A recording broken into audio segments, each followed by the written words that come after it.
Thank you, Ms. Blanford, for letting me see that lesson that you did today.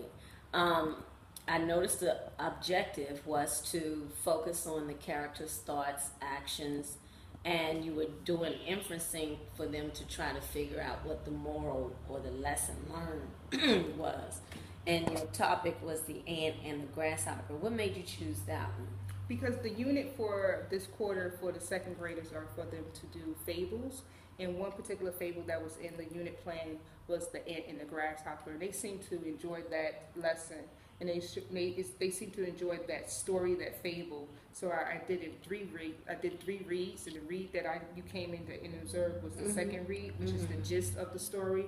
And we were able to, the students were able to look into the characters' thoughts, their actions, and their words to describe what type of character they are, and to understand, like, would they want to be that particular character when they grow up. So character traits was basically the what they were looking for to see whether or not they were honorable or not honorable. As far as the lesson learned, were they able to figure that out? Because I left before that was dealt with. Were they able to figure out the lesson learned? Yes. Yes, they were able to figure out the lesson learned in the fable. They were able to figure out the lesson learned in the fable.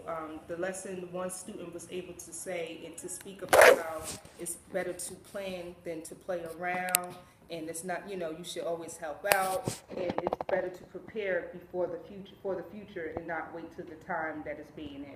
Okay, that was very good. Your higher level question was excellent. How did the students respond? What was the best question that you had that you got the most response out of? One was about why do you think it's best to act like the ant as opposed to acting like the grasshopper? I wanted the students to be able to think about themselves being that character, and how would they act if someone was to treat them in that type of manner, and what would they do to prevent someone to treat them in that type of manner. Very good, very good. Anything else that you liked about this lesson? I enjoyed teaching the lesson because I love fables. I love, it leads me to my next fable with my students.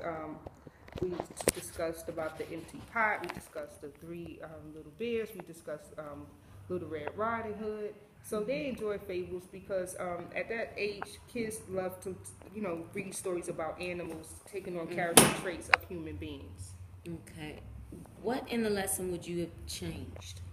My pacing. I think I would have shortened one particular part of just the questioning part in the beginning after the objective. I would have changed that. And also the exit tickets, now that we could do it on the computer, I think I would create exit tickets on the computer to save paper. Okay. And we have those clickers that you can use on the smart board next door, so you can use that as well. What would be your next lesson? Moving forward, I think the lesson I'm looking forward to teaching with the students is a Little Red Riding Hood story, where I switch the characters, where Little Red Riding Hood is she meets a wolf, and then I give them the other story, the Chinese folktale about Blanford.Debrief. Yes, nice. Whereas they meet a wolf, but things happen with the wolf, so they be able to compare and contrast. That's excellent. That's an excellent lesson. Anything you would like for me to do? Just you could give me more pointers of how I can be more engaging for the students. Okay. How did you differentiate as far as your levels? What were your levels? So I had a few students that are low-level readers, and I made sure that their graphic organizers were different compared to the high-level readers. Whereas one had to create a Venn diagram where others did the comparison matrix. Okay. And even though were they both able to do that? Yes, they were all able to do the similarities and differences between the 2 characters. Okay, that's awesome. That was awesome. And your assessment with the exit tickets, how did they do as far as that?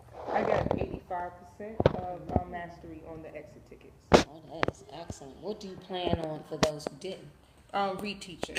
Just to reteach the 2 questions that they did not do correctly with, and make sure that they understand, and for me to understand as the teacher what I can do to assist the students, so when they see this type of questioning, they know how to answer the question right.